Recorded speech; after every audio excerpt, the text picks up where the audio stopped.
اگر آپ موجودہ پاکستان کی صورتحال کو سمجھنا چاہیں، ایک مثال سے ہم لوگ سمجھ سکتے ہیں، اور یہ مثال کسی معمولی آدمی کی مثال نہیں ہے۔ پاکستان کے بارے میں ملک پاکستان کی سب سے بڑی عدالت سپریم کورٹ، اور پھر سپریم کورٹ کا سب سے بڑا جج جسے چیف جسٹس قاضی القضات کا نام دیا جاتا ہے، یہ اس کے بیان کردہ لفظ ہیں۔ ملک پاکستان کی ترجمانی کے لیے وطن عزیز کی تصویر، نظیر اور نقشہ جو لوگوں کے سامنے انہوں نے رکھا ہے، وہ دنیا میں کسی بھی شخصیت سے اختلاف کیا جا سکتا ہے، اس بندے سے بھی ہزاروں لوگوں کو، لاکھوں لوگوں کو اختلاف ہوگا، اس کے فیصلوں سے بھی اختلاف ہوگا۔ بہرحال اس کی ایک حیثیت ہے کہ ہمارے ملک کا وہ سب سے بڑا جج ہے۔ کل جمعرات کو 22 مارچ کو ایکسپریس اخبار کے ایک کالم میں اس کے یہ لفظ چھپے تھے۔ پاکستان کے بارے میں اس نے ایک مثال لکھی۔ وہ کہتا ہے کہ پنجاب کے دیہاتی علاقوں میں پرانے لوگ، پرانے ذمہ دار ایک گڈھا لے کے جایا کرتے تھے، جس کے آگے بیل ان کی جوڑی لگی ہوئی ہوتی تھی۔ اپنی زمینوں سے، اپنے فصلوں سے وہ ان چیزوں کو اٹھا کے اپنے گھر میں شفٹ کیا کرتے تھے۔ وہ کہتے ہیں کہ کبھی کبھی یوں بھی ہوتا تھا کہ چلتے چلتے کچے راستے میں کیچڑ گیلی زمین میں وہ گڈھا پھنس جایا کرتا تھا، تو اس وقت گڈھے والوں کی 3 درجے بن جاتے تھے، 3 گروپ بن جاتے تھے۔ جو لوگ بہت امیر ہوتے تھے وہ سمجھتے تھے کہ اپنا وقت نہیں ضائع کرنا چاہیے، اپنی طاقت نہیں برباد کرنی چاہیے، وہ پھنسے ہوئے گڈھے کو وہیں پہ چھوڑ دیتے تھے اور اپنے گھر کو چلے جاتے تھے۔ فرمایا دوسری قسم کی، وہ کہتا ہے دوسری قسم کے لوگ وہ ہوتے تھے جو درمیانے درجے کے لوگ تھے۔ انہیں اپنا گڈھا کچھ نہ کچھ اس سے مفاد وابستہ تھا۔ وہ گڈھے سے اتر جاتے، سڑک کے کنارے پر لگے ہوئے درختوں کے سائے میں جا کے بیٹھ جاتے، اپنے کمیوں کو، اپنے نوکروں کو لگا دیتے کہ تم ہمارے گڈھے کو دھکا لگا کے یہاں سے باہر نکالو۔ وہ کہتے ہیں تیسری قسم کے لوگ وہ ہوتے تھے جو بہت ہی غریب اور مجبور تھے۔ وہ سمجھتے تھے کہ ہماری زندگی اس گڈھے کے بغیر نہیں چل سکتی۔ وہ اس کو دھکا نکالنے کی کوشش کرتے تھے، دھکا لگا کے نکالنے کی کوشش کرتے تھے، اس زمین سے باہر لے جانے کی کوشش کرتے تھے۔ یہ اس ملک کے چیف جسٹس کے الفاظ اور مثال ہے، جو اس نے پاکستان کی سب سے بڑی کرسی پر بیٹھنے والا شخص ملک پاکستان کے بارے میں بیان کرتا ہے۔ وہ کہتے ہیں کہ اس وقت بھی پاکستان کے لوگوں کی یہی حالت ہے۔ ایک طبقہ وہ ہے، پاکستان کی مثال ایک پھنسے ہوئے گڈھے کی طرح ہے۔ ایک طبقہ وہ ہے جو اپنی اولادوں کو برطانیہ میں، امریکہ میں، جرمن اور فرانس میں شفٹ کر چکا ہے۔ اپنے پیسے کو، اپنے اکاؤنٹ کو، اپنے مال کو، اپنی جائیدادوں کو وہ ملک سے باہر لے جا چکا ہے۔ ان کے نزدیک یہ گڈھا پھنسا ہوا ہے، یہ نکلے یا نہ نکلے انہیں کوئی فرق نہیں پڑتا۔ وہ کہتے ہیں دوسرا طبقہ بیوروکریسی کا ہے، امیر لوگوں کا ہے۔ وہ اس وقت سائڈ پہ بیٹھ کر تماشا دیکھ رہے ہیں۔ ان کے نزدیک یہ پاکستان ایک پھنسے ہوئے گڈھے کی طرح ہے، اگر نکل گیا تو اس پہ چڑھ جائیں گے، نہ نکلا تو سائڈ پہ بیٹھے رہیں گے۔ اور تیسرا طبقہ، اس چیف جسٹس کے الفاظ ہیں کہ تیسرا طبقہ جو گڈھے کو نکالنے کی کوشش کرتا تھا، دھکا لگا کے محفوظ کرنے کی کوشش کرتا تھا، ان کے لیے یہ پاکستان آج اسی طرح سے ہے۔ یہ غریب عوام ان کے پیچھے لگی ہوئی ہے، اس بات میں کوئی شک نہیں۔ اس ملک کی حالت یہی ہے۔ آج 23 مارچ کا دن ہے، یوم تاسیس کا نام بھی لوگ اسے دیتے ہیں۔ پاکستان کے حالات بدلنے کی بات بھی کرتے ہیں، تو ہم قرآن و سنت کی روشنی میں اس پوزیشن پر پہنچے ہوئے اپنے ملک کے بارے میں سوچتے ہیں ہمیں کیا کرنا چاہیے، ہم لوگوں کی ذمہ داری کیا بنتی ہے۔ پروردگار کائنات پارہ نمبر 26 میں سورہ محمد صلی اللہ علیہ وآلہ وسلم بڑی عظیم سورت ہے۔ اللہ رب العزت نے اس سورت کو اس دنیا کی سب سے عظیم ہستی پروردگار کائنات کے بعد محمد رسول اللہ صلی اللہ علیہ وآلہ وسلم کی ہستی ہے، ان کے نام پر اس سورت کو نام دیا گیا۔ اللہ فرماتے ہیں والذین کفروا، وہ لوگ جو کافر ہیں، وصدوا عن سبیل اللہ، اور وہ اللہ کے راستے سے روکتے ہیں، اضل اعمالہم، اللہ ان کے اعمال برباد کر دیں گے۔ رہی بات والذین آمنوا، ایمان والوں کی، وعملوا الصالحات، نیک عمل کرنے والوں کی، وآمنوا بما نزل علی محمد، اور وہ لوگ جو ایمان والے ہیں، نیک عمل کرنے والے ہیں، اور وہ ایمان رکھتے ہیں اس چیز پر جو محمد رسول اللہ صلی اللہ علیہ وآلہ وسلم ان پر نازل کی گئی، وَهُوَ الْحَقُّ مِن رَبِّهِ، اور وہ لوگ جو محمد صلی اللہ علیہ وآلہ وسلم پر نازل کیے گئے پر ایمان رکھتے ہیں، ان لوگوں کو یہ بات سمجھ لینی چاہیے جو آپ پر نازل کیا گیا ہے یہ حق ہے، حق، اور جو لوگ اس پر ایمان لے آئیں گے، عمل ٹھیک کر لیں گے، کفر عنہم سیئاتہم، اللہ ان کی غلطیاں معاف کر دیں گے، واصلح بالہم، ان کے حالات ٹھیک کر دیں گے۔ اگر ہمیں حالات اپنے ٹھیک کرنے ہیں قرآن مجید کی اس آیت کے مطابق، ہمیں اپنے اندر ایک صفت پیدا کرنا ہوگی، حکمرانوں کے اندر نہیں، ہم حکمرانوں کے ذمہ دار نہیں ہیں، اپنے ججوں کے اندر نہیں، ہم ان کے ذمہ دار نہیں ہیں، اپنی سیاسی تنظیموں اور پارٹیوں کے اندر نہیں۔ پچھلے جمعہ میں ہم نے سنا ہمیں اپنے اعمال نہیں ان کے پیچھے برباد کرنے چاہیے، کون کیسا ہے کون کیسا نہیں۔ نبی کے 4 صحابہ میں سے 3 صحابی ہیں، 3 صحابی اپنی آنکھوں سے کسی کو زنا کرتا دیکھ لیں، رب کا دین اسے اجازت نہیں دیتا ان 3 کو، اگرچہ وہ صحابی ہیں، مسجد نبوی کے نمازی ہیں، کہ وہ کسی جگہ پہ کھڑے ہو کر کہیں کہ فلاں دانی ہے۔ ہم بغیر دیکھے لوگوں کو چور بھی کہتے ہیں، زنا کے الزام بھی لگاتے ہیں۔ ہمیں حق قبول کرنا چاہیے، خود کو ہمیں حق کا ساتھ دینا چاہیے، ہمیں دیکھنا چاہیے کہ ہمارے گھر میں حق ہے یا نہیں۔ ہم نے ان حکمرانوں کی قبروں میں یا انہوں نے ہماری قبروں میں نہیں آنا۔ وَأَصْلَحَ بَالَهُمْ، اللہ ہمارے حالات ٹھیک کر دے گا، لیکن وَهُوَ الْحَقُّ، جس کو حق کہا گیا ہے اس کو ہم قبول کرنے والے بن جائیں۔ لیکن بد نصیبی یہ ہے، افسوس اور المیہ یہ ہے، حق کی بات ہم سب لوگ کرتے ہیں، حق قبول کرنے کی پوزیشن پر جب ہم آ جاتے ہیں پھر ہماری مجبوریاں کھڑی ہوتی ہیں، ہم حق کو قبول نہیں کرتے۔ حق کو ٹھکرا دینا، حق کا انکار کر دینا، حق سے پیچھے ہٹ جانا، اس کی وجہ کوئی بھی ہو، وہ بندوں کے حالات بھی برباد کرتے ہیں۔ یہ عادت، یہ وصف ملک کے حالات بھی خراب ہوتے ہیں۔ حق کس چیز کا نام ہے؟ اس آیت میں اللہ تعالیٰ نے بتلا دیا۔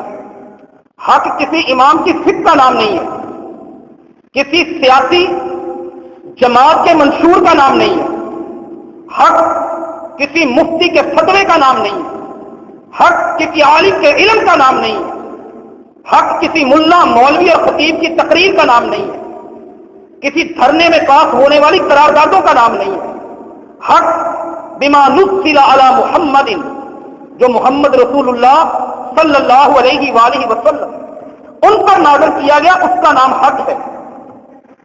سنن نبی داؤد میں 2 چیزیں ہیں جو میرے نبی پہ نازل کی گئی، ایک اللہ کا قرآن ہے اور ایک میرے نبی کی سنت اور حدیث ہے، جسے قرآن مجید میں حکمت بھی کہا گیا۔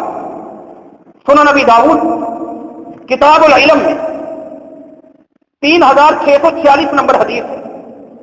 ایک صحابی ہوا کرتے تھے سیدنا عبداللہ بن عمر بن عاص رضی اللہ تعالی عنہما، ان کی ایک عادت تھی، لوگ شوشے چھوڑ دیتے ہیں، شرارتیں اور خباثتیں چھوڑتے ہیں، حدیث پر کیا بھروسہ، سنت پر کیا بھروسہ، یہ تو نبی کے بعد لکھی گئی تھی، 200 سال بعد حدیث لکھی گئی۔ اس حدیث سے سنن نبی داؤد 3646 نمبر کتاب العلم میں یہ حدیث ہے۔ وہ کہتے ہیں کنت اکتب ما سمعت من النبی صلی اللہ علیہ وآلہ وسلم، میں جو بھی اپنے پیغمبر کی زبان سے سنتا میں اس کو لکھ لیتا۔ فنہتنی قریش، قریش کے بزرگ مجھے ملے، کہا عبداللہ یہ کیا کرتے ہو، ہر چیز لکھ لیتے ہو، لا تکتب ما تسمعه من رسول اللہ صلی اللہ علیہ وسلم انما هو بشر یتکلم بالرضا والغضب، وہ ایک انسان ہے، بشری تقاضوں کی وجہ سے وہ کئی باتیں غصے میں کر جاتے ہیں، کچھ گفتگو اپنی وہ محبت اور نرمی میں بھی کر سکتے ہیں، رضامندی میں کر سکتے ہیں، ہر چیز نہ لکھا کر۔ کہتے میں نے بزرگوں کی بات مان لی، میں نے لکھنا چھوڑ دیا۔ بزرگوں کی بات ماننا اچھی بات ہے، لیکن جب وہ حق سے ٹکرا جائے پھر حق کو مانا جائے گا۔ بزرگوں کا احترام اپنی جگہ پر، لکھنا چھوڑ دیا۔ رسول اللہ نے بلا کے پوچھا عبداللہ کچھ نہیں لکھتے، وجہ کیا ہے؟ کہا اللہ کے نبی صلی اللہ علیہ وآلہ وسلم مسئلہ یہ سمجھایا ہے مجھے بزرگوں نے، کہا وہی ہر ڈانٹا اس کو تو برباد ہو جائے، اکتب لکھا کر، اکتب لکھا کر، اکتب لکھا کر، فوالذی نفسی بیدہ، مجھ محمد کو اس اللہ کی قسم جس اللہ کے ہاتھ میں میری جان ہے، لا یخرج من ھذا، اپنے منہ کی طرف اشارہ کر کے کہا اس منہ سے جب بھی نکلتا ہے الا الحق، حق نکلتا ہے، حق کے سوا کچھ نہیں نکلتا۔ تو حق دو چیزوں کے اندر ہے۔ ترکت فیکم امرین، میرے پیغمبر نے کہا میں دو چیزیں چھوڑ کے جا رہا ہوں، لن تضلوا ما تمسکتم بہما کتاب اللہ و سنت نبی جی، ان دو چیزوں کا نام حق ہے۔ اب آجے ہم اپنے رویے پہ، ہم حق قبول کیوں نہیں کرتے؟ ہم سے مراد ہماری اکثریت معاشرے کی، حق بات سامنے آ جائے، قرآن و سنت سامنے آ جائے، اگر ہم اپنے آپ سے شروع کر دیں، ہماری سب سے بڑی مصیبت ہم دوسرے سے بات شروع کرتے ہیں۔ ہم پارٹی کے صدر کو بدلنا چاہتے ہیں، اپنے آپ کو نہیں۔ ہم ملک میں اسلام لانا چاہتے ہیں، اپنے جسم پر نہیں۔ ہم شہروں کو مسلمان کرنا چاہتے ہیں، اپنے گھر کو مسلمان نہیں کرنا چاہتے۔ ہم لوگوں کی بہو بیٹی کو پردہ کروانا چاہتے ہیں، اپنی بہو بیٹی سے نہیں۔ یہ ہمارا المیہ ہے۔ اپنے آپ کو آپ حق پر لے آئیں، حق قبول کرنا سیکھ لیں۔ وہ عادتیں جو حق کے قبول کرنے میں رکاوٹیں ہیں ان کو اپنی زندگی سے نکال لیں۔ سب سے پہلی رکاوٹ حق قبول کرنے میں جو لوگوں کی زندگی میں موجود ہے، جس کی وجہ سے لوگ حق قبول نہیں کرتے، یہ رکاوٹ باپ دادا، برادری قبیلہ، گاؤں دیہات، شہر چوک چوراہا، اپنا حلقہ یا احباب، یاریاں دوستیاں، ان میں جو لوگوں کا نظریہ ہوتا ہے، حق بات سامنے آ جاتی ہے، واضح ہو جاتی ہے، پتہ چل جاتا ہے میں غلط ہوں، یہ بات حق ہے، لیکن ہم سوچتے ہیں برادری، باپ دادا نے تو یہ نہیں کیا میں کیسے کر لوں، برادری نے یہ نہیں کیا میں کیسے کر لوں۔ یہ ایک ایسی بری عادت ہے جو لوگوں کو حق سے محروم کر دیتی ہے۔ ہمیں دیکھنا ہے یہ عادت ہمارے اندر تو نہیں، اور یہ عادت بسا اوقات انسانوں کو نہیں، معاشروں کو، قوموں کو برباد کر دیتی ہے۔ نبی اکرم صلی اللہ علیہ وآلہ وسلم کے زمانے کی بات ہے، امام گزرے ہیں امام ابن حجر عسقلانی، ان کی کتاب ہے الاصابہ فی تمجید الصحابہ، صحابہ کی زندگیوں پر، جلد نمبر 5 صفحہ نمبر 481 پہ۔ اسی کو امام ذہبی نے سیر و اعلام النبلاء میں، اسی کو امام ابن سعد نے الطبقات الکبریٰ میں نقل کیا۔ ایک بندہ تھا، اس کا نام تھا کعب الاحبار، کعب بن ماتے، بعد میں کعب بن مانے بھی بیان کیا، لیکن یہ بہت بڑا عالم تھا، مفکر تھا، مؤرخ تھا، مذہب یہود کا بہترین مفتی ہوا کرتا تھا اپنے دور میں. انہوں نے اسلام قبول کیا عمر بن خطاب رضی اللہ تعالی عنہ کے دور میں. لما جاء المدینہ کا، جب یہ بندہ مدینے میں آیا، فلقی العباس، یہ عباس رضی اللہ تعالی عنہ سے ملا، اللہ کے پیغمبر محمد صلی اللہ علیہ وآلہ وسلم کے چچا کو. انہوں نے ملاقات ہوئی. پورے عرب میں ان کا نام معروف تھا. احباب بہت بڑا عالم، مسئلے بیان کرنے والا، فتوے دینے والا، لوگوں کے سامنے بہت بڑے عالم کا بیٹا. تعارف ہوا، بزرگ آدمی تھا. عباس سے نہیں رہا گیا رضی اللہ تعالی عنہ سے. کہا کعب ایک بات بتائیے، ما منعک ان تسلم فی عہد النبی صلی اللہ علیہ وآلہ وسلم و ابی بکر. آپ اب اسلام قبول کر کے آئے، آپ نے یہی دین، یہی کلمہ، یہی اسلام آپ نے رسول اللہ کے زمانے میں قبول کیوں نہیں کیا؟ ابو بکر کے زمانے میں قبول کیوں نہیں کیا؟ اس وقت قبول کیا ہوتا، اتنا وقت آپ نمازیں پڑھتے، رب کی عبادت کرتے، کامیابی عظیم ہو جاتی. آپ نبی کے صحابی بھی بن سکتے تھے. اور صحابی بننا اس دنیا کا سب سے بڑا میڈل ہے. انبیاء کے بعد سب سے بڑا میڈل، سب سے بڑا عہدہ ہے، سب سے بڑی خوش بختی ہے، سب سے عظیم خوش نصیبی والی بات ہے. اللہ کے نبی صلی اللہ علیہ وسلم نے صحابہ کو آپس میں ایک دفعہ بحث ہو گئی. خالد بن ولید بعد میں مسلمان ہوئے تھے، عبد الرحمن بن عوف رضی اللہ تعالی عنہ پہلے مسلمان ہوئے تھے. امام مسلم نے کتاب الفضائل میں اس حدیث کو نقل کیا. سیدنا عبد الرحمن بن عوف رضی اللہ تعالی عنہ کے مناقب میں بھی اور دوسری جگہ پر صحابی ہونے کی فضیلت کے بارے میں. ایک پہلے مسلمان ہوا ہے، ایک بعد میں مسلمان ہوا ہے. آپس میں اختلاف ہو گیا. خالد بن ولید نے غصے میں آ کے کچھ سخت باتیں کر دی. میرے نبی صلی اللہ علیہ وسلم نے کہا خالد، عبد الرحمن بن عوف سے لڑائی کرتے ہو؟ لو انفق احدکم مثل احد ذهبا، تم اگر سونا احد پہاڑ کے برابر، جو لوگ عمرہ حج کرنے جاتے ہیں احد پہاڑ کو دیکھیں، بندہ اندازہ نہیں لگا سکتا، تصور نہیں کر سکتا کہ اس کا وزن کتنا ہے. اتنا لمبا چوڑا پہاڑ، اس کے برابر تو سونا خرچ کرے. اور عبد الرحمن بن عوف صرف ایک مد، ایک بک، اس کے برابر گندم خرچ کرے، تیرے سونے کا ثواب اللہ اتنا نہیں دیں گے جتنا اسے گندم کا ثواب دیں گے. یہ آپس میں صحابہ کو کمپیریٹیولی بیان کیا گیا، موازنہ کرتے ہوئے بیان کیا گیا. اور صحابی کا ایک عام آدمی کے ساتھ مقابلہ کیا ہوگا؟ اتنا عظیم شرف اور بلندی، اس سے آپ محروم ہو گئے. آپ اس وقت مسلمان ہو جاتے.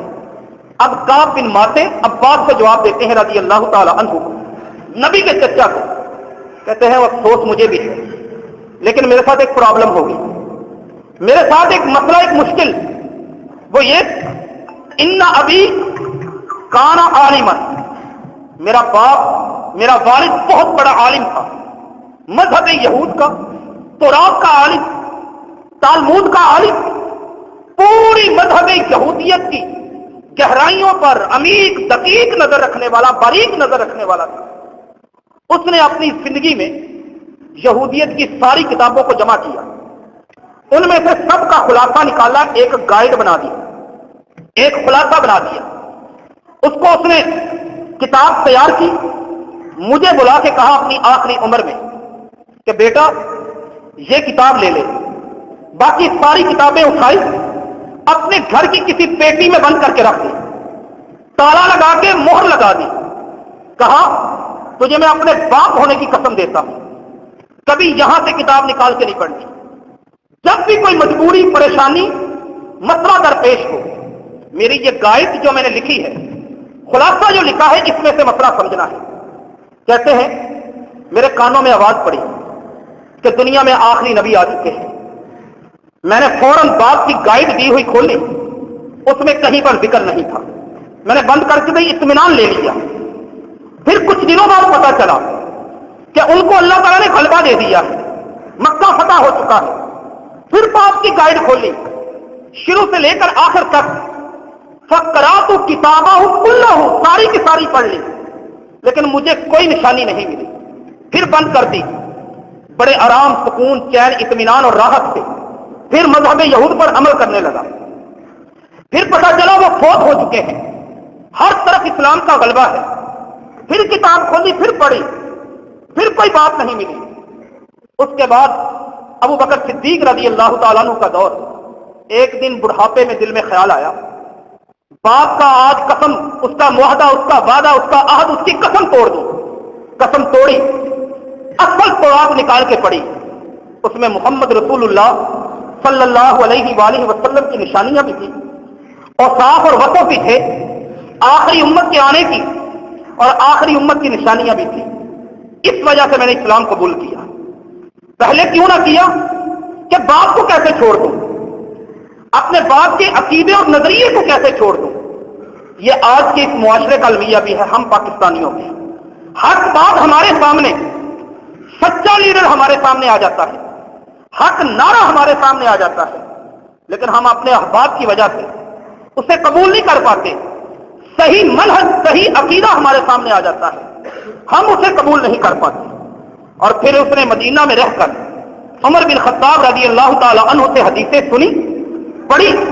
سنن ابی داؤد میں، جامع ترمذی میں، ابن ماجہ میں آج بھی اس بندے کی بیان کردہ حدیثیں موجود ہیں. پھر اس نے دین کا علم حاصل کیا، لیکن عظمت صحابیت سے، شرف صحابیت سے وہ بندہ محروم ہو گیا. وجہ کیا ہے؟ باپ دادا کو نہیں چھوڑنا. ابراہیم علیہ السلام کی قوم کا پرابلم بھی یہی تھا.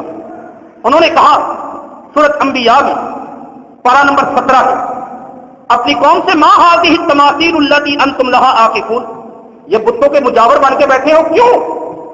ایک ہی جواب، وجدنا علیہ آباءنا، کہ ہمارے باپ دادا یہ کرتے تھے، ہم نہیں اس کو چھوڑ سکتے. سمجھایا ابراہیم علیہ السلام نے، بھائی باپ دادا تو غلط بھی ہو سکتے ہیں، انتم وآباؤکم، تم غلط ہو سکتے ہو، باپ دادا غلط ہو سکتے ہیں، میری بات کو اصولوں پہ پرکھو، یہ غلط نہیں ہے. دلائل دیکھو، وہ رب جس نے آسمان اور زمین کو پیدا کیا، کہا نہیں سب باتیں چھوڑ دیں گے، اپنے باپ دادا کو نہیں چھوڑیں گے. قوم موسیٰ علیہ السلام، فرعون کی پرابلم کیا تھی، اس کا مسئلہ، اس کا المیہ کیا تھا، اس کا دکھ اور درد کیا تھا. پارہ نمبر 9 میں، پارہ نمبر 11 میں، سورہ یونس میں، آیت نمبر 76 میں، 77 میں، 78 میں اللہ رب العزت یہی بات بیان کرتے ہیں. حق لے کر آئے، ان کے سامنے آ کے حق کی باتیں رکھی، لیکن انہوں نے بھی یہی کہہ دیا. فرعون نے کہا یہ تو تم حق کی بات کرتے ہو، قوم کو مخاطب کر کے کہا اجئتنا لتلفتنا اما وجدنا علیہ آباءنا، اور باپ دادا کی رسمیں چھڑانا چاہتے ہو، باپ دادا کا عقیدہ چھڑانا چاہتے ہو، باپ دادا کا نظریہ چھڑانا چاہتے ہو. ہم نہیں اپنی برادری کو چھوڑ سکتے، حق چھوڑ دیا، باپ دادا کو نہیں چھوڑا. اور میرے نبی محمد صلی اللہ علیہ وآلہ وسلم کے مقابلے میں کفار، ان کا مسئلہ بھی یہی تھا. اللہ رب العزت قرآن مجید میں فرماتے ہیں وَإِذَا قِيلَ لَهُمُ اتَّبِعُوا مَا أَنزَلَ اللَّهُ، پارہ نمبر 2 ہے، سورۃ البقرہ ہے. جب ان کو کہا جائے حق کی طرف آ جاؤ، جو رب نے نازل کیا ہے، ان کی زبانوں پر ہوتا ہے ہم نہیں اس کو چھوڑ سکتے. وَلْنَتَّبِعُ مَا أَلْفَيْنَا عَلَيْهِ آبَاءَنَا، باپ دادا لگا ہوا ہے، ہم کیسے چھوڑ دیں. وَإِذَا قِيلَ لَهُمْ تَعَالَوْا إِلَىٰ مَا أَنزَلَ اللَّهُ، جو اللہ نے نازل کیا ہے اس کی طرف آ جاؤ. آگے اللہ جا کے کہتے ہیں یصدون عنک صدودا، یہ آپ کو چھوڑ کے بھاگ جاتے ہیں. یہ ہے ایک ہمارا مسئلہ. حق کو کبھی اس وجہ سے نہ چھوڑیں کہ یہ باپ دادا کا نظریہ نہیں تھا، یہ باپ دادا کا مسلک نہیں تھا، یہ باپ دادا کا عقیدہ نہیں تھا. دوسرا مسئلہ جس کی وجہ سے آج ہم پاکستانی، ملک پاکستان، اگر ہم نے اس کے حالات درست کرنے ہیں تو اللہ تعالیٰ نے قرآن میں بتا دیا، آمنو، ایمان لاؤ، وعاملوا الصالحات، اعمال صالح کرو. اس پر ایمان لاؤ جو محمد عربی پہ نازل کیا گیا صلی اللہ علیہ وآلہ وسلم. کفر عنہم سیئاتہم، اللہ گناہ ختم کر دے گا. واصلح بالہم، حالات ٹھیک کر دے گا. حالات ٹھیک کرنا ہے تو حق کو قبول کرنا ہے. حق کو نیچے. جنرل ضیاء الحق کے دور میں اس کی تقریریں کو نکال کے سن کے دیکھیں. اسلام شریعت نافذ کرنی ہے. سارے علماء کرام باہر نکلے, سیاسی جماعتیں بھی ان کے ساتھ مل گئی, اور ان کا اعتبار کم ہی ہوتا ہے. آج بھی سیاسی جماعتیں ایک پلیٹ فارم پہ اکٹھی ہوئی, لیکن کس کے لیے؟ سیاست کے مفاد کے لیے, حق کے مفاد کے لیے نہیں. سب ایک دوسرے کو کافر کہنے والے ان میں موجود ہیں, ایک دوسرے کے پیچھے نماز نہیں پڑھ سکتے. سیاست کے مفاد میں اکٹھے ہیں, حق کے مفاد میں اکٹھے نہیں. حق کے مفاد میں ہمیں اکٹھے ہونے کی ضرورت ہے. 23 مارچ کو اگر منانا ہے, اگر اسے یوم تاسیس ہم سمجھتے ہیں, نظریہ پاکستان کو سمجھتے ہیں, لا الہ الا اللہ یہ نعرہ نہیں, اس کا صحیح مطلب وہ ہے جو اقبال نے دیا. یہ تصور, یہ تھیوری, یہ نظریہ, یہ بھی اقبال نے دیا تھا, اور اس کا مطلب بھی اقبال نے سمجھایا. زبان سے کہہ بھی دیا لا الہ تو کیا حاصل, دل و نگاہ مسلمان نہیں تو کچھ بھی نہیں. ہمارے دل اور ہماری نگاہ, اس کو مسلمان کرنے کی ضرورت ہے. صرف پاکستان کا مطلب کیا لا الہ الا اللہ یہ زبان ہے, یہ کافی نہیں ہے. حق قبول نہ کرنے کی دوسری وجہ, ہمیں پتا ہے حق کیا ہے, ہمیں بدلنا چاہیے. دوسری وجہ جو رکاوٹ بنتی ہے وہ ہے ہماری انانیت, ہماری میں. ہم ٹوٹنا نہیں جانتے, ہم گرنا نہیں جانتے, ہم جھکنا نہیں جانتے. کعبے کے رب کی قسم, دنیا کے لیے جھکنا یہ غلط ہے, لیکن حق کے لیے جھکنا, رب کے لیے جھکنا, رب کے دین کے لیے جھکنا, یہ عظمت ہے, یہ بلندی ہے, یہ کامیابی ہے. اور لوگ, آپ ان سیاسی لوگوں کو دیکھیں, آج سب جلسے کریں گے. آپ اس میڈیا والوں کو دیکھیں جنہیں بڑی فکر اس پاکستان کی نظر آتی ہے. کل کو یہی لوگ جو آج متحد ہوتے ہیں, ایک دوسرے کی پارٹیوں میں شامل ہوتے ہیں, کل تک ایک دوسرے کو مسلمان نہیں سمجھ رہے تھے, لیکن جب بات مفاد کی آتی ہے تو ایک ہو جاتے ہیں. مفاد کے لیے نہیں, قرآن اور سنت کے لیے ایک ہونا ہے, حق کے لیے مسلمانوں کو ایک ہونا ہے. پوری دنیا بدل رہی ہے, پوری دنیا مسلمانوں پر حالات تنگ کے تنگ ہوتے جا رہے ہیں. ایک دوسرے سے لڑایا جا رہا ہم مسلمانوں کو. تو صرف قرآن و سنت ایک ایسا پیمانہ ہے, ایک ایسا دستور ہے, ایک منشور ہے, ایک ٹریک ہے, ایک راستہ ہے, ایک سڑک ہے, ایک ضابطہ ہے جس پر اکٹھے ہو کے مسلمان ایک ہو سکتے ہیں. اور اس سے روکنے والی چیز لوگوں کو انانیت ہے. ایک بندہ ایک مسلک پہ لگا ہوتا ہے, حق کی بات سامنے آتی ہے, لیکن انانیت, لوگ کیا کہیں گے, یہ تو بڑا عالم تھا, یہ تو مسائل بتاتا تھا, یہ چینج ہو گیا, یہ بدل گیا. مسند احمد بن حنبل میں ایک حدیث ہے, 15,431 نمبر, حسن درجے کی یہ سند ہے. ایک صحابی بیان کرتے ہیں, سلمہ بن سلامہ رضی اللہ تعالی عنہ, بڑے عظیم صحابی ہیں, بدر کی لڑائی میں شریک ہوئے, اور نبی صلی اللہ علیہ وآلہ وسلم کے بعد سب سے عظیم صحابہ ان میں سے خلفائے راشدین ہیں. خلفائے راشدین کے بعد سب سے عظیم جو لوگ ہیں دین اسلام کے اندر, وہ بدر کی لڑائی لڑنے والے بدری صحابہ ہیں.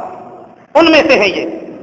وہ کہتے ہیں کہ میں بالکل چھوٹا تھا, تھوڑی سی میری عمر تھی, کن فی علیہ بردۃ, میرے اوپر ایک چادر تھی, مستجیان, میں اپنے گھر میں لیٹا ہوا تھا اس چادر کو لے کر. میں نے زوردار ایک آواز سنی, اور آواز کس کی تھی؟ کانا جارونا من الیہودی, ہمارا ایک پڑوسی تھا, یہودیوں میں سے تھا. ہمارے گھر کے باہر چوک میں کھڑا ہو کر, بنو عبد الاشہل ایک محلہ تھا مدینہ میں, اس محلے میں کھڑا ہو کر تقریر کر رہا تھا. اور تقریر کیا کر رہا تھا؟ فذکر لہم الباس والقیامت والحساب والمیزان والجنت والنار. اور لوگوں ڈر جاؤ, تم نے مر جانا ہے, پھر قیامت آئے گی, تمہیں اٹھایا جائے گا, تمہارا حساب ہوگا, تمہاری نیکیوں کو برائیوں کو تولا جائے گا, وزن کیا جائے گا. اور لوگوں ڈر جاؤ, اللہ نے ایک جنت بنائی ہے, اللہ نے ایک جہنم بنائی ہے. نیک لوگوں کو جنت ملے گی, برے لوگوں کو جہنم ملے گی. یہ تقریر کر رہا تھا ایک چوک میں کھڑا ہو کر. ان کا پڑوسی ایک یہودی، اللہ کے نبی صلی اللہ علیہ وآلہ وسلم کے نبوت کے اعلان سے پہلے کی بات ہے، بڑی جذباتی تقریر، بڑی جوشیلی تقریر، دھواں دار تقریر، لوگوں کو اکٹھا کیا ہوا ہے. بہترین محلہ انصار کا بنو عبد الاشہل اس میں کھڑا ہے. لوگ اس کی تقریر سن رہے تھے، اور جن کے لیے وہ یہ بات کہہ رہا تھا، قال لقوم، وہ قوم ایسی تھی، اہل الاوثان، بتوں کی پجاری تھی، دشمن تھی، صحیح عقیدے صحیح دین کی دشمن، بتوں کی پجاری وہ قوم تھی. انہوں نے اس کی تقریر سنی، وہ بڑے حیران ہوئے. ان میں سے کسی کا ایمان اس بات پہ نہیں تھا کہ مرنے کے بعد بندہ زندہ بھی ہو سکتا ہے. انہوں نے اسے تقریر کرنے سے روک دیا. کہا یہ جو تقریر کر رہے ہو، اترا ھذا قائلا، کیا آپ سمجھتے ہو؟ خطیب کو کہا، اس یہودی کو کہا، کہتے ہمارے پڑوسی کو کہا. میں بھی اپنی چادر سمیٹی، میں بھی باہر آ گیا اس مجمع میں. یہ سلمہ کہتے ہیں، سلمہ بن سلامہ صحابی رسول کہتے میں بھی باہر آ گیا. میں نے دیکھا کہ لوگوں نے اس سے پوچھا، اترا ھذا قائلا، کیا واقعی تو یہ سمجھتا ہے کہ مرنے کے بعد ہمیں اٹھایا جائے گا، قیامت آئے گی، حساب کتاب ہوگا، جنت جہنم ہوگی، دوزخ کی آگ ہوگی، اس میں پھینکا جائے گا؟ اس نے کہا ہاں. اور اللہ کی قسم وہ دوزخ کی آگ اتنی خطرناک ہے، اس یہودی کے الفاظ اتنی خطرناک ہے کہ اگر مجھے آج یہ آپشن دی جائے، مجھے آج یہ سہولت دی جائے کہ تم دنیا میں سب سے بڑی آگ جلاؤ تنور میں، اور پھر اس میں کود جاؤ، پھر تنور کو اوپر سے بند کر دیا جائے، اور مجھے کہا جائے اس دنیا کے تنور میں جل جاؤ، تمہیں جہنم کی آگ سے محفوظ کر دیا جائے گا، تو اس یہودی نے کہا میں اس آپشن کو قبول کر لوں گا. اتنی خوفناک جہنم کی آگ ہے. کتنی سچائی اس بندے کے اندر لگتی ہے، کتنی حق گوئی اس بندے کے اندر لگتی ہے، کتنا مضبوط ہے یہ بندہ قیامت کے مسئلے پر، جہنم کی آگ پر. شاید آج کے مسلمان بھی اتنا مضبوط عقیدہ نہ رکھتے ہیں. اس نے یہ لوگوں کو چیلنج دے دیا کہ مجھے آپشن دو، میں قبول کرنے کے لیے تیار ہوں، میرے سامنے تجویز رکھو، میں دنیا میں جلنے کے لیے تیار ہوں جہنم کی آگ سے بچنے کے لیے، لیکن مجھے گارنٹی چاہیے کہ پھر مجھے جہنم کی آگ میں نہیں پھینکا جائے گا. لوگوں نے اس کی بات کو سنا، لوگ بڑے حیران ہوئے. کہتے ہیں ہمارے ایک بابے نے سوال کر دیا، بیٹا یہ تو بتا کہ وہ تو جو کہہ رہا ہے یہ کیسے، اب ہمیں کیا کرنا چاہیے؟ اس نے کہا انتظار کرو، ان قریب سیخرج رجل، ایک آدمی نکلے گا اور وہ آخری نبی ہوگا. ہم نے کہا وہ کہاں سے آئے گا؟ وہ اشار بیدہ الی مکہ والیمن، اس نے اپنے ہاتھ سے اشارہ کیا مکہ میں آئے گا، یہ یمن میں آئے گا. اس نے پڑھا ہوا تھا، کہتے یہ اشارہ کر دیا. اس کا جلسہ، اس کی کانفرنس، اس کا سیمینار، اس کی تقریب، اس کا پروگرام برنامہ ختم، وہ چلا گیا. میں بھی کہتے ہیں اپنے گھر میں آ گیا. لیکن اس نے جاتے جاتے میری طرف دیکھ کے کہا، صحابی رسول کہتے ہیں، اس نے کہا ان ذالک الغلام، وہ لڑکا جو جا رہا ہے، اگر یستنفذ عمرہ، یہ اپنی طبی عمر کو پا گیا، یدرک ہو، یہ ضرور اس نبی سے ملاقات کر لے گا، یعنی ان قریب وہ نبی آنے والے ہیں. وہ کہتے ہیں سلمہ بن سلامہ وقت گزرا اور تھوڑے ہی عرصے کے بعد اللہ کے نبی صلی اللہ علیہ وسلم نے اعلان نبوت کر دیا. اعلان نبوت کرنے کے بعد ہجرت ہو گئی، ہجرت کر کے مدینہ میں آئے. ہم اس بندے کی تقریر کی وجہ سے سارے گئے اور جا کے ہم نے اسلام قبول کر لیا. اور یہودی سب سے بڑا دشمن بن کے اللہ کے نبی صلی اللہ علیہ وآلہ وسلم کے سامنے کھڑا ہو گیا کہ میں تجھے نبی نہیں مانتا، میں تیرے دین کو نہیں مانتا. ہم نے پوچھا کہ یہ کیا تیری وہ تقریر اور آج کی؟ اس نے کہا میں اس لیے ان کو نبی نہیں مانتا، اس لیے میں ان کے دین پر ایمان نہیں لے کے آتا، اس لیے کہ یہ اسماعیل علیہ السلام کی اولاد میں سے ہیں، یہ ہمارے نبی اسحاق علیہ السلام کی اولاد میں سے ہیں. ترجیح بدل گئی. یہ بھی لوگوں کا ایک رویہ ہے، حق کو اس انداز سے بھی رد کر دیتے ہیں کہ مجھے کیوں نہیں سچا مانا گیا، میرے مسلک کو کیوں نہیں سچا مانا گیا، بس میں نے اپنے آپ کو سچا ثابت کرنا ہے، اپنی پارٹی کو حق پہ ثابت کرنا ہے، اپنی پارٹی کے منشور کو سچ پہ ثابت کرنا ہے. ملک جائے بھاڑ میں، سیاست جائے، حالات جائیں، غربت جائے، معیشت جائے، فیصلے جائیں، میں نے اپنی پارٹی نہیں چھوڑنی، بس میرا المیہ میری پارٹی ہے. یہ بھی رویہ ہے جو لوگوں کو حق سے دور کر دیتا ہے. سلمہ بن سلامہ کہتے ہیں میں نے اس بندے کو دیکھا، وہ بندہ حق پہ نہیں مذہب یہود پہ مرا، اور مذہب یہود پہ مرنا وہ نشان حیدر والی بات نہیں. اللہ کہتے ہیں سب سے بری قوم اللہ تعالیٰ نے مذہب یہود کو فباؤ بغضب من اللہ، اللہ کا غضب ہے اس پر. ضربت علیہم الذلۃ والمسکنہ، ذلت ہے، مسکینگی ہے ان پر، اللہ نے ان کو بندر اور خنزیر سے بدل دیا. یہ ساری قرآن کی آیتیں ہیں. حق نہ قبول کرنے کی تیسری وجہ کہ ہم سمجھتے ہیں ہماری چودراہت، ہمارا نام، اس کی پوزیشن وہ نہیں رہے گی. یہ اللہ تعالیٰ کی طرف سے عزت ملتی ہے.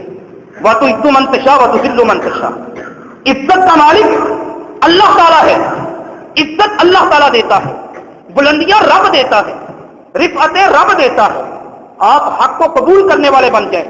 الا ان العزت للہ جميعا. اللہ کہتے ہیں ساری عزتیں وہ رب پروردگار کائنات کے پاس ہیں. پاس ہونے کا مطلب کیا ہے؟ اسی کی طرف سے ملیں گے. اور بڑے واقعات ہیں، لوگوں نے حق کو اس بنیاد پہ چھوڑ دیا. انہیں لگا کہ یہ حق ہمیں چودراہٹ سے، ہمیں سرداری سے، اسٹیٹس سے ہمیں محروم کر دے گا. یہ کوئی مسئلہ نہیں. حق حق ہے، اس کو قبول کرنے والے بن جائیں. حق کا مطلب قرآن و سنت. اور ہم ایک میں فرد ہوں. میں اگر ٹھیک ہو گیا میں اپنے گھر کو ٹھیک کروں گا. میرا گھر ٹھیک ہو گیا میرے پڑوسی ٹھیک ہونا شروع ہو جائیں گے. میرے پڑوسی، میرے ہمسائے ٹھیک ہوئے میرا محلہ ٹھیک ہو جائے گا.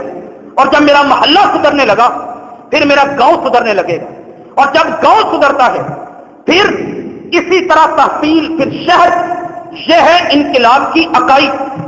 فرد اکائی ہے معاشرے کی. اکائی سے بات شروع ہوتی ہے.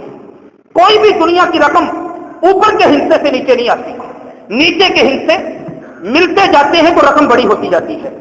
افراد سے معاشرہ بنتا ہے، افراد سے سوسائٹی بنتی ہے. جب ایک بندہ ٹھیک ہوتا ہے پھر گھر ٹھیک ہوتے ہیں.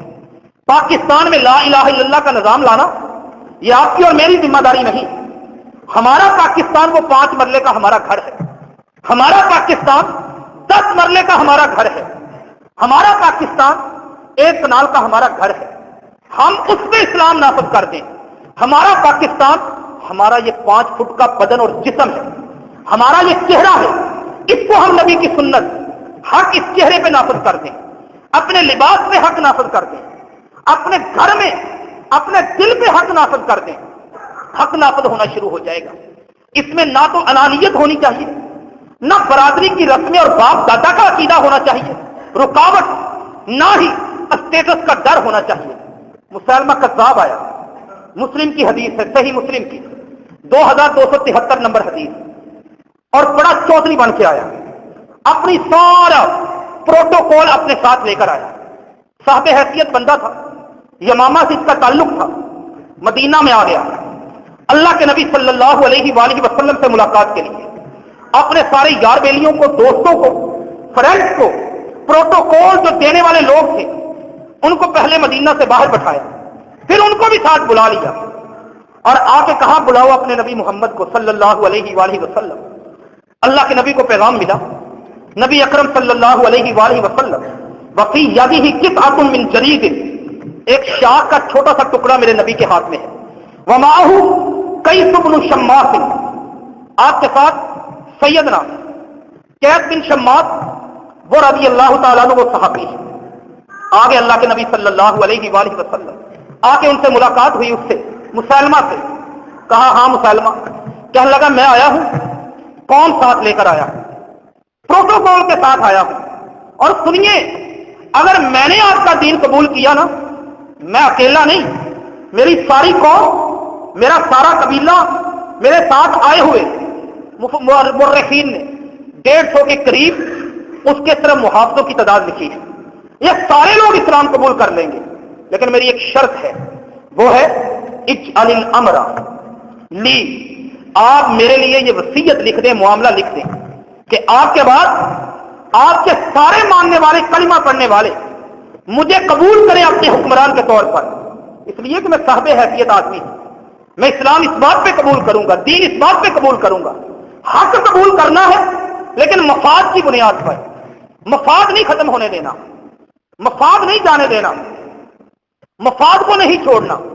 یہ بھی ایک آج رویہ ہے حق سے دور ہونے کا. مفاد نظر آتا ہے تو ہم حق کے نعرے لگانے والے، بازو اوپر کرنے والے، سب سے آگے ہے، اور اگر پتا چلا کہ مفاد پہ ضرب پڑ سکتی ہے، مفاد جا سکتا ہے، فوائد ختم ہو سکتے ہیں، پھر حق کہاں ہے اور ہم کہاں ہیں؟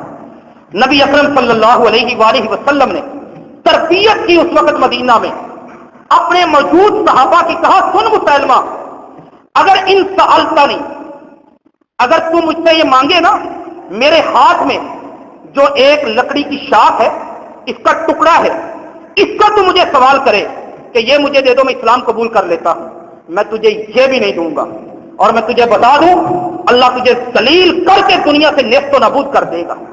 اور چلا یہاں سے، یہ بات کرنے کے بعد میرے نبی وہاں نہیں ٹھہرے۔ ایسے لوگوں کی دین کو نہیں ضرورت، ایسے لوگوں کا مقدس ضلالت ہے۔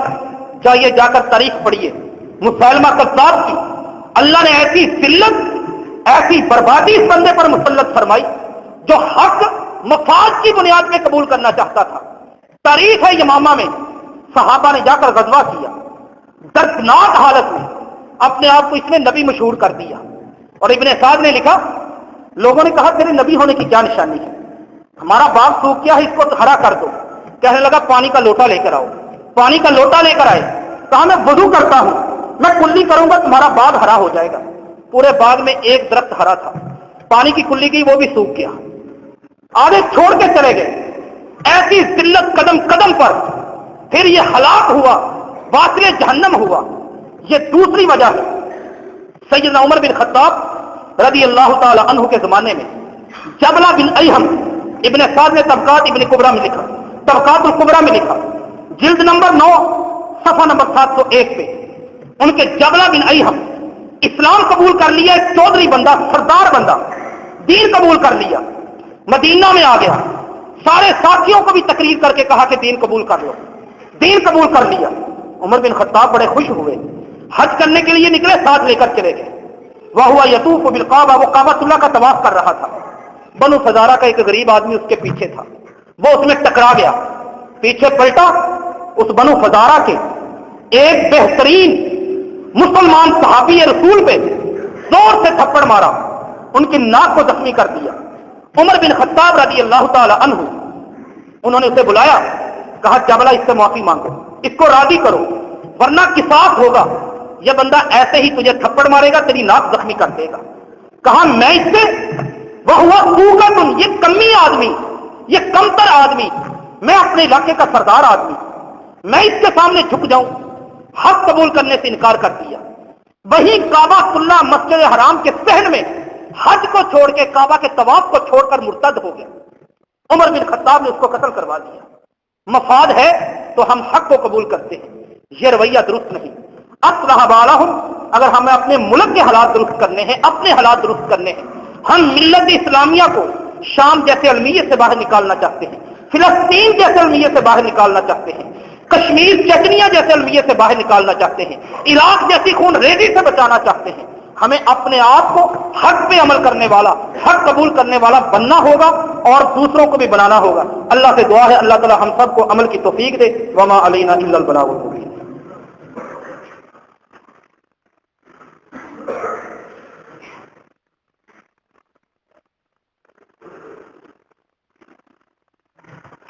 ان الحمد للہ نحمده ونستعینه ونستغفره ونعوذ باللہ من شرور انفسنا ومن سیئات اعمالنا، من يهده الله فلا مضل له ومن يضلل فلا هادي له، واشهد ان لا اله الا الله واشهد ان محمدا عبده ورسوله۔